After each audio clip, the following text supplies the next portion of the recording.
It's Kangaroo Island in the distance. Ferries coming in. It's a lot of water to paddle through. Let's get the Cape Jervis and do some reconnaissance. It's so windy today. If it's going to be like this when I'm paddling across, I won't be able to go because those waves will get pretty big. Even in the ferry it gets rough. So I could have it nice and calm when I go. I've just come down to have a look.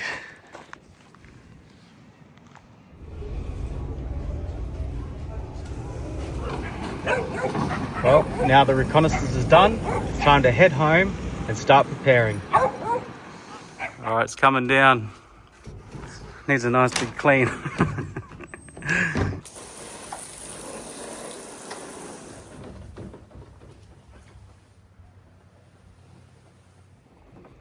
I made some modifications and installed a safety sail.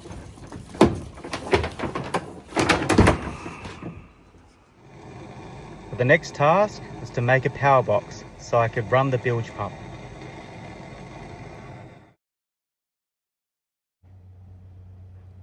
I used a deep cycle golf cart battery and I made the power box so that it could charge with a solar blanket and I could run other appliances off it too. Just testing out the sail. Hooking along. Next up is to pack the bare minimum, and I still have too much stuff. Well, this wasn't in the forecast. After a 3-hour drive, I arrived at Wirrina Cove. And as the forecast predicted, it was really windy. The question I had to ask myself is, do I go out in these conditions?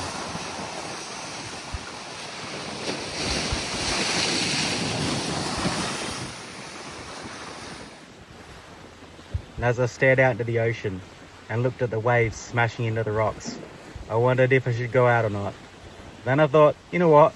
It's going to be a lot rougher at KI. Just send it. As I gently unpacked the car, I thought, you know what? I'm going to pack the bare minimum for an overnight stay and go stay near Rapid Bay somewhere. Oh, where's my sleeping bag? It's in here somewhere.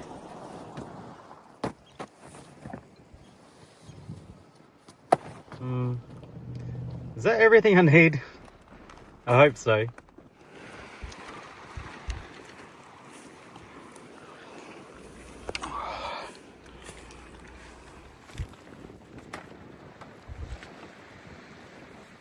After carefully packing my kayak, I was ready to head off. All this sludge.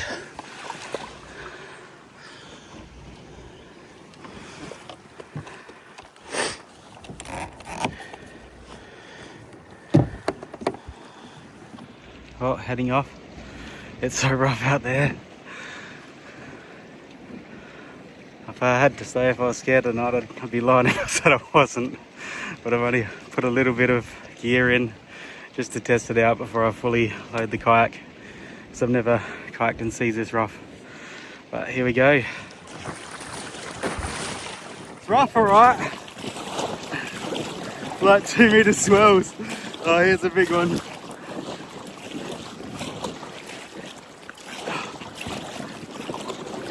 Woo!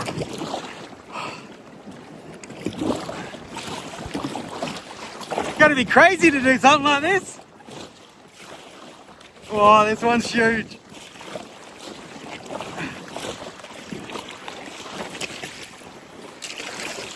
Way! Second valley in the background. Oh, these waves are getting big. It's rough. Oh, here's another big one.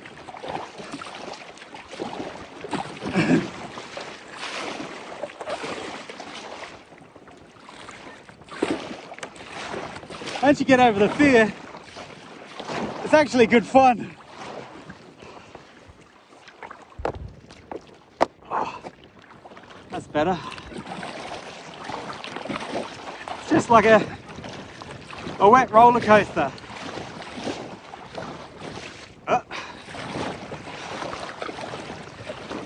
I need to adjust my foot pegs though. They're too far forward. I'll do that when I stop. I can't stop till I get to Second Valley. I'm looking forward to a drink too. Push on! Just made it into the protected bay at Second Valley. Just head to shore, adjust my foot pegs and have a drink. That was good fun.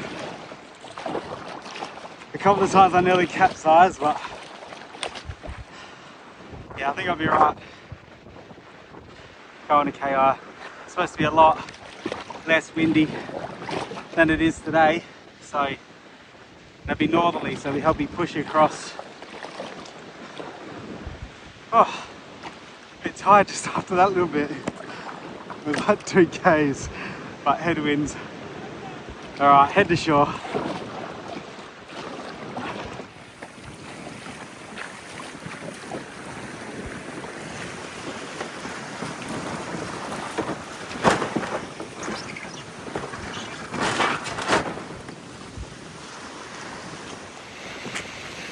Oh, that was some thirsty work. Alright, let's go for a wander.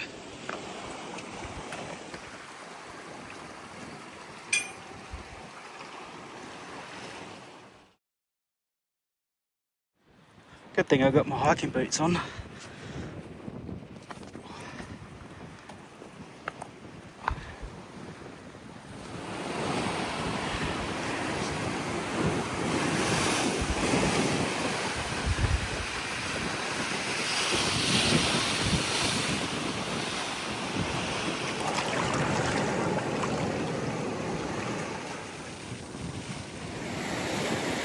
So whose idea was it to go kayaking in this?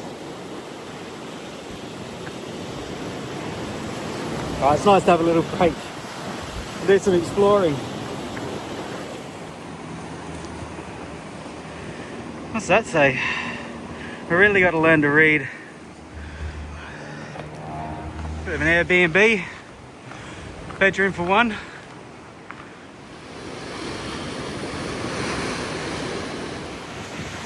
So behind me there is a little cave. You can swim into it.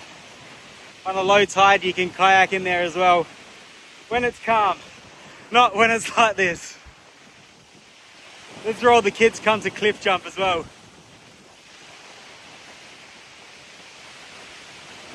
Jumping off this 500 million year old cliff. Alright, let's go check the jetty out. These cliffs are pretty cool too. You can see all the different sediment layers laid down over millions of years.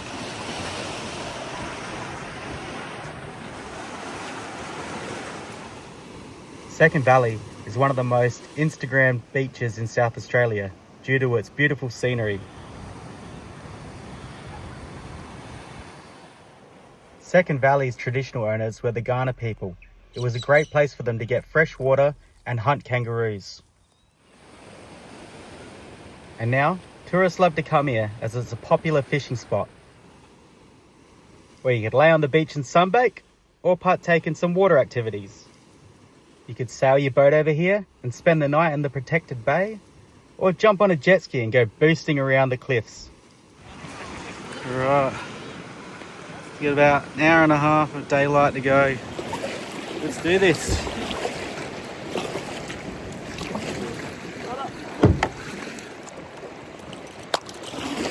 Oh, it looks cool with the sun beaming through the clouds.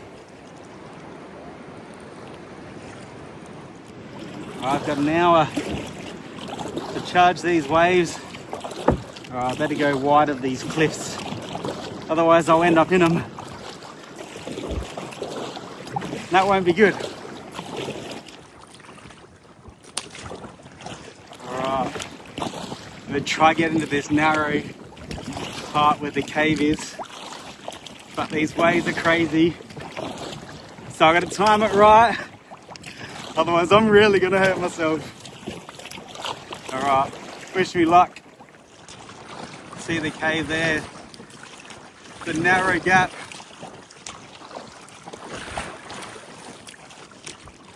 And the waves are bouncing back off of the cliffs. It's like a washing machine.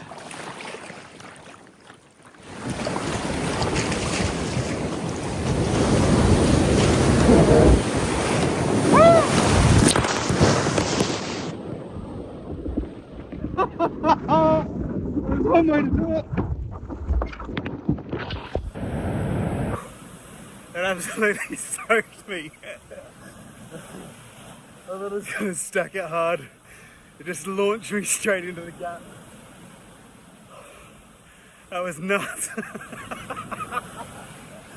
Oh, wow.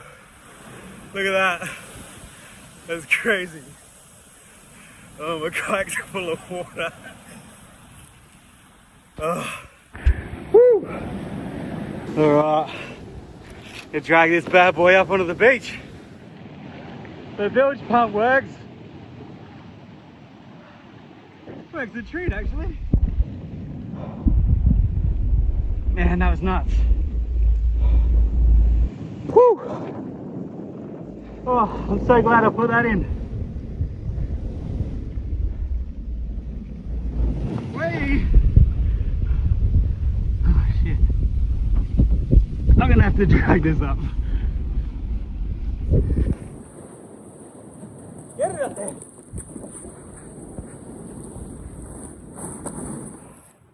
I made it to my campsite. I'm staying in a cave tonight. I know you can see it. I saw this cave like 10 years ago. I said one day I'm going to stay in that cave. Today's the day. Alright, time to set up camp. We got beachfront views. And then my little tent. Best thing is I don't have to have a fly, because if it rains, the cave is my fly. And around the back. It goes all the way back down there. I've got neighbours.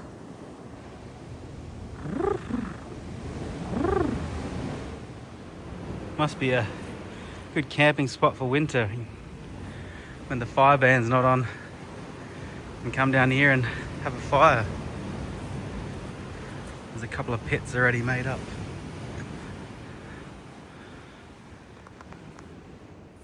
Oh, it's a baby pigeon.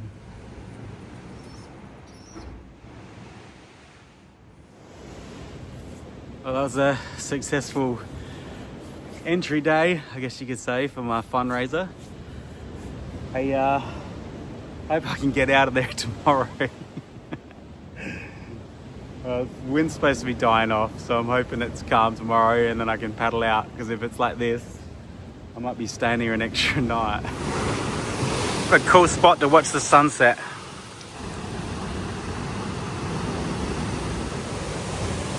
Rapid Bay jetty in the background there.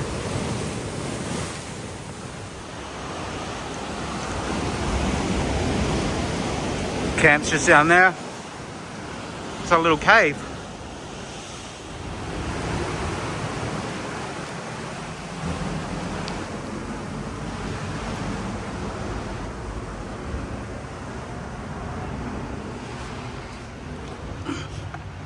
Oh wow, it goes all the way up there. That's pretty cool.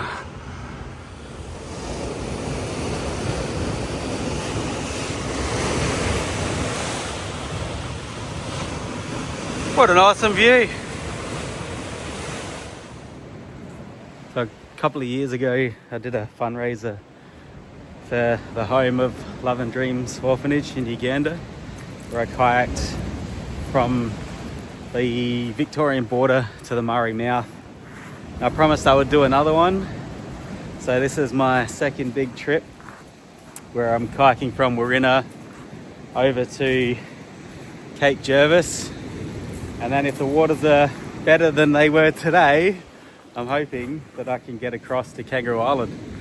It's about a 20-kilometre paddle, but it's it can be pretty dangerous waters there. It's pretty much the most dangerous water in SA, really. The swells there get huge, and it's a tiny little inlet in Backstairs Passage where all the water from the Gulf of St. Vincent floods through there on a tide. And when you get strong winds, you get massive swells, like sometimes 10 meter swells. It's nuts. So if it's like that, I won't be going. But if it's flat calm, I'm gonna send it.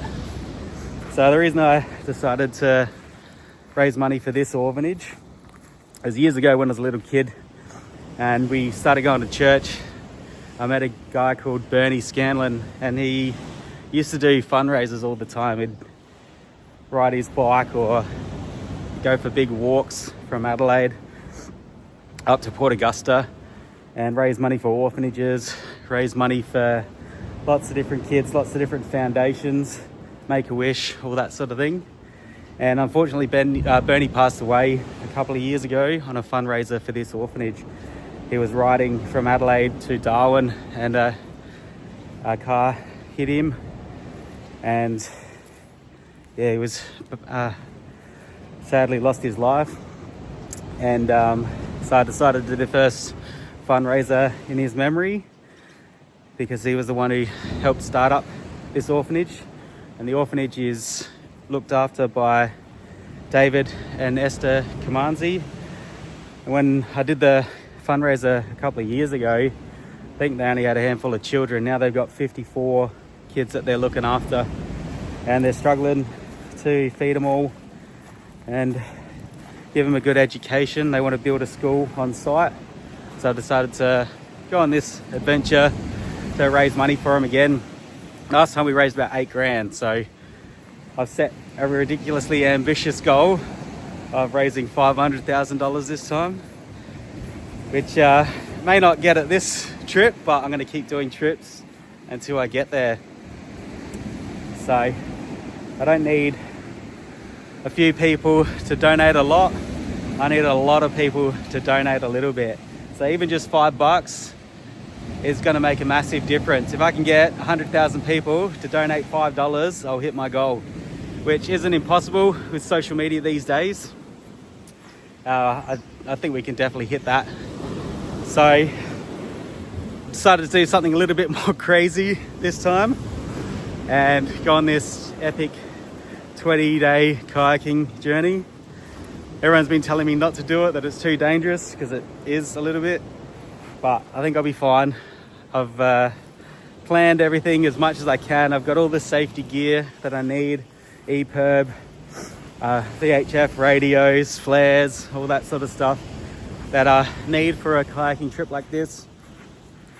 I've mucked around on my kayak a little bit and I'm trying to take bare minimum, but I've also doing an extra challenge because a few people have done this KI trip before, so I'm just going to make it a little bit harder. And I'm not bringing much food with me. I'm going to take my spear gun, my hand spear, my fishing rod, and I'm going to try to live off the land like the First Nations, the Aboriginal people used to do. So it's going to be hard. If it's days like this, I won't be able to eat much. I'll have to fast and just drink some water. Yeah, unless I can get my surf rod out there, but today like today, there's no chance. So tomorrow morning, I'm going to get up. I'm going to hopefully get out through that little gap and paddle back to Wirrina, where I started from, and grab the rest of my gear. So this was just a trial run today, just to see what it was like first, kayaking in gnarly water like this, because I've never really done that before. It's only been maybe 1 meter swells, whereas this was kind of insane. But I needed to make sure that I was safe before I start putting all the heavy gear on there, all the boxes of water and my fishing gear, snorkeling gear, all that sort of stuff. So I hope you enjoy watching my adventure, and I hope you can donate a couple of bucks, and if you're feeling generous, donate lots. All right, thanks. I'll see you soon.